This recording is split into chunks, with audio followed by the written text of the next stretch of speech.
Hello everyone, स्वागत है आपका अपने चैनल हर्षिदा इलेक्ट्रिसिटी में। मैं हूं आपका दोस्त पंकज कुमार।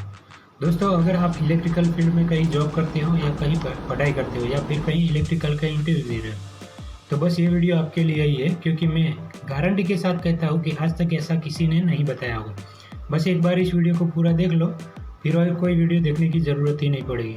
मेरे ख्याल से किसी भी चीज़ को हमें सीखनी हो तो उसकी जड़ तक जाना जरूरी हो जाता है। जैसे किसी उपकरण का आविष्कार किस पर्पज से हुआ है और कौन सी ज़रूरत के आधार पर हुआ है, उसमें सहायक और कौन कौन से इक्विपमेंट लगते हैं तथा उन सब का वर्किंग क्या है। वैसे तो हर एक इक्विपमेंट का वर्किंग और फंक्शन अलग अलग रहता है। अगर उसे हम अच्छे से जान लें तो उसमें आने वाली प्रॉब्लम्स को भी सॉल्व कर सकते हैं। तो चलिए वीडियो को स्टार्ट कर लेते हैं। इलेक्ट्रिकल फील्ड में किसी भी 3 फेज मोटर को चलाने के लिए स्टार्टर की ज़रूरत पड़ती है, और स्टार्टर 4 प्रकार के होते हैं, जैसे कि dual starter, star delta starter, forward reverse starter and soft starter.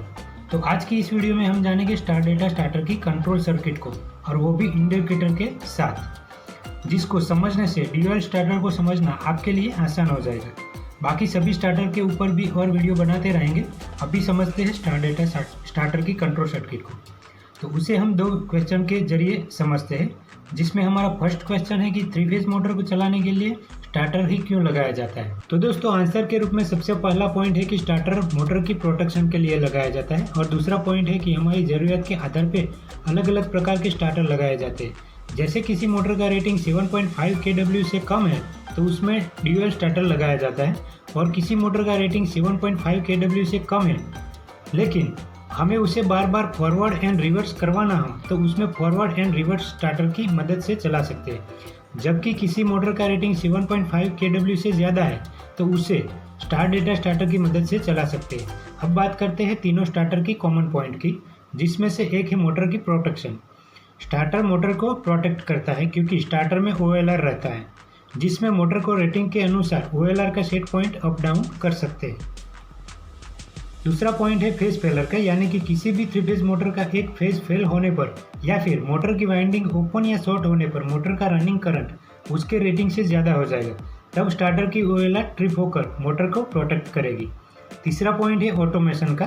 किसी भी स्टार्टर को PLC यानी कि प्रोग्रामिंग लॉजिक कंट्रोल की सहायता से ऑटोमेटिक ऑन ऑफ करवा सकते तथा और भी ऑटोमेशन के फीचर्स सॉफ्टवेयर के जरिए ऐड करवा सकते हैं।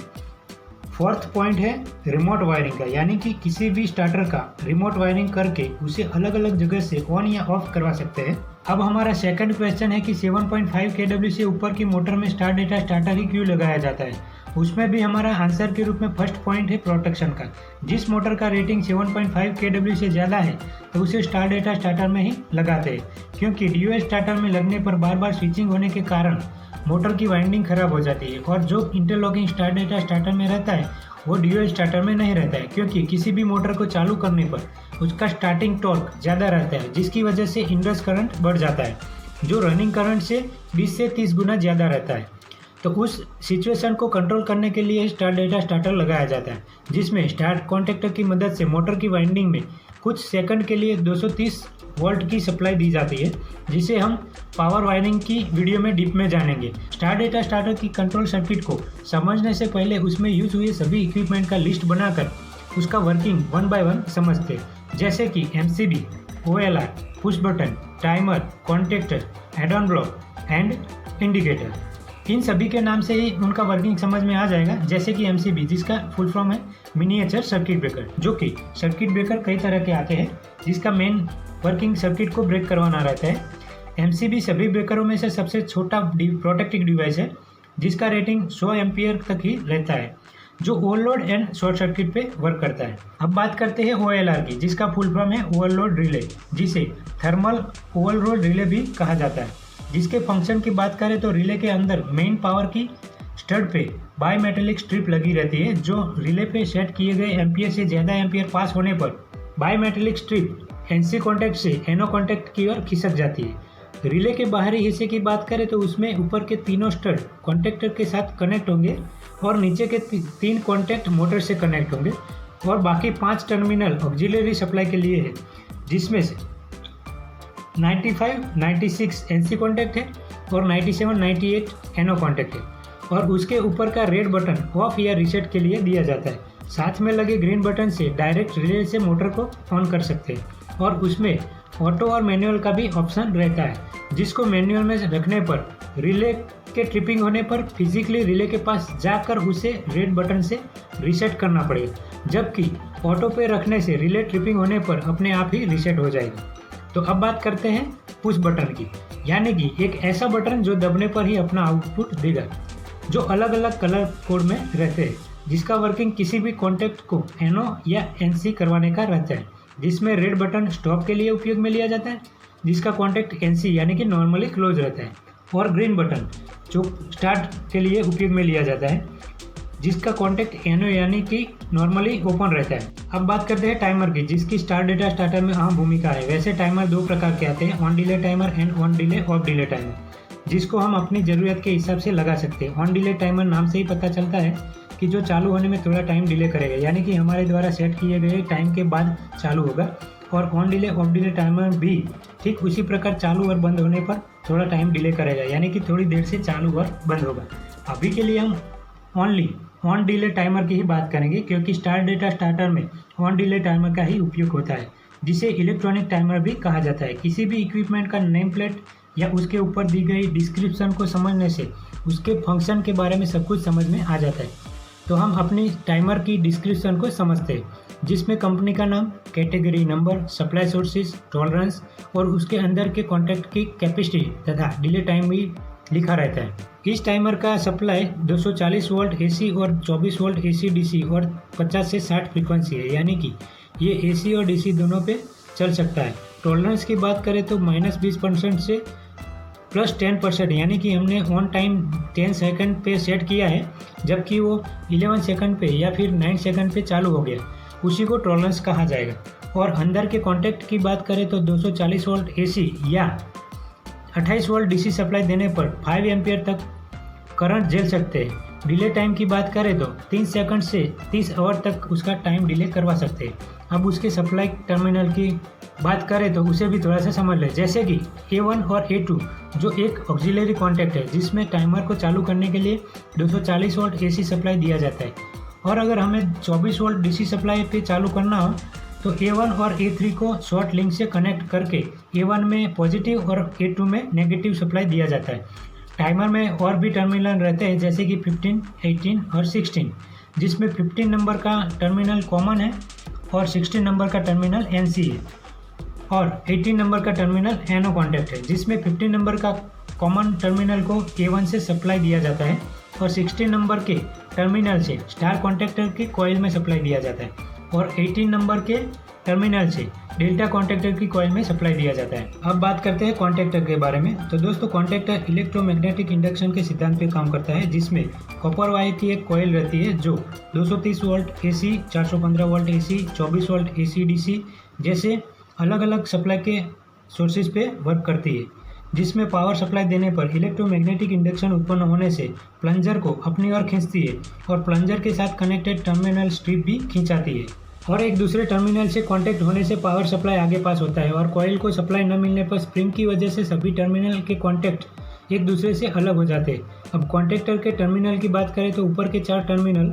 L1, L2, L3 और NO का होता है, जिसमें L1, L2, L3 को 3 फेज इनकमिंग सप्लाई दिया जाता है। ऊपर का NO terminal incoming auxiliary supply के लिए होता है, तथा नीचे के 4 टर्मिनल में से T1, T2, T3 का आउटगोइंग सीधा मोटर में दिया जाता है, और नीचे का NO terminal outgoing auxiliary supply होता है, जिससे स्टार्टर में होल्डिंग कॉन्टैक्ट बनाया जाता है, और A1, A2 टर्मिनल से कॉइल को सप्लाई दिया जाता है। स्टार डेल्टा स्टार्टर में 3 कॉन्टैक्टर का उपयोग किया जाता है, जैसे कि main contactor, star contactor and delta contactor. Contactor electrically control switch है, जिसे इलेक्ट्रिकल सप्लाई देने पर स्विचिंग का काम करता है, जबकि नॉर्मली हमारे घरों में जो स्विचिंग होता है वो मैकेनिकली कंट्रोल स्विच होता है, जिसे ऑन ऑफ करने के लिए स्विच को प्रेस करना पड़ता है। तो अब बात करते हैं एड ऑन ब्लॉक की। तो दोस्तों, एड ऑन ब्लॉक यानी कि एक ऐसा ब्लॉक जो कॉन्टैक्टर के ऊपर अलग से फिक्स बैठाया जाता है, जो एक्स्ट्रा ऑक्सिलरी सप्लाई को NO या NC के लिए उपयोग में लिया जाता है, जो 2 पोल, 3 पोल, 4 पोल ऐसे अलग अलग प्रकार के होते हैं। दोस्तों, ज़्यादातर कॉन्टैक्टर 1 NO NC या 2 NO NC टाइप के ही रहते हैं, जबकि हमें ज़्यादा NO NC की ज़रूरत पड़ती है तब एड ऑन ब्लॉक लगाया जाता है।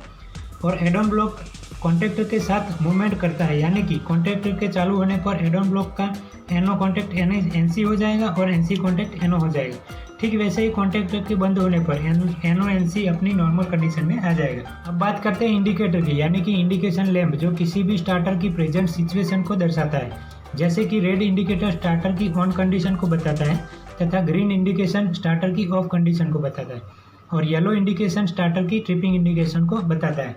और भी अलग अलग प्रकार के इंडिकेटर होते हैं जिसमें 230 volt AC, 110 volt AC DC, 24 volt AC DC, 12 volt AC DC जैसे वेरिएबल टाइप के सप्लाई सोर्सेज होते हैं। इंडिकेटर का मेन वर्किंग है प्रेजेंट कंडीशन को इंडिकेट करना। तो दोस्तों स्टार डेटा स्टार्टर में जितने भी इक्विपमेंट लगते थे उन सभी का वर्किंग हमने समझ लिया है। अब उन सभी का सर्किट में रोल क्या है और सर्किट में उसे किस तरह से जोड़ा जाता है उसके बारे में भी समझ लेते हैं, जिसमें हम 230 वोल्ट सप्लाई की SLD यानी कि सिंगल लाइन डायग्राम तैयार करेंगे जो फेज से स्टार्ट करेंगे और न्यूट्रल से क्लोज करेंगे, यानी कि उन सभी को उनकी ज़रूरत के हिसाब से 1 बाय 1 सप्लाई देते रहेंगे। तो चलिए शुरुआत करते हैं MCB से, क्योंकि वो एक प्रकार का प्रोटेक्टिव डिवाइस है। सबसे पहले हम MCB में इनकमिंग सप्लाई देंगे और MCB का आउटगोइंग सप्लाई OLR के NC कॉन्टैक्ट में यानी कि 95 में देंगे। अब OLR का 95 और 96 कॉन्टैक्ट NC कॉन्टैक्ट होने के कारण एक दूसरे से कनेक्ट होंगे। तो अब 96 का आउटगोइंग स्टॉप पुश बटन के इनकमिंग में देंगे। अब स्टॉप पुश बटन भी NC कॉन्टैक्ट होने के कारण एक दूसरे से कनेक्ट होंगे, जिसका आउटगोइंग स्टार्ट पुश बटन के इनकमिंग में देंगे। अब स्टार्ट पुश बटन का आउटगोइंग सीधा मेन कॉन्टैक्टर के A1 में, स्टार कॉन्टैक्टर के A1 में और डेल्टा कॉन्टैक्टर के A1 में देंगे और इन तीनों के A2 टर्मिनल में न्यूट्रल जोड़ देंगे। अब MCB को ऑन करने पर सप्लाई MCB से रिले में और रिले से पुश बटन से पास होके स्टार्ट पुश बटन तक आएगा।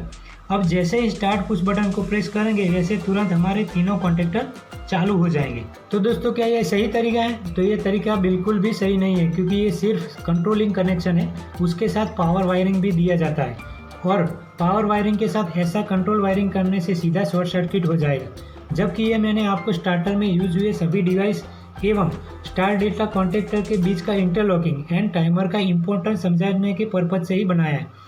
तो दोस्तों अब हम स्टार डेटा स्टार्टर की कंट्रोल सर्किट को पूरी तरह से समझेंगे। तो चलिए शुरू करते हैं MCB से।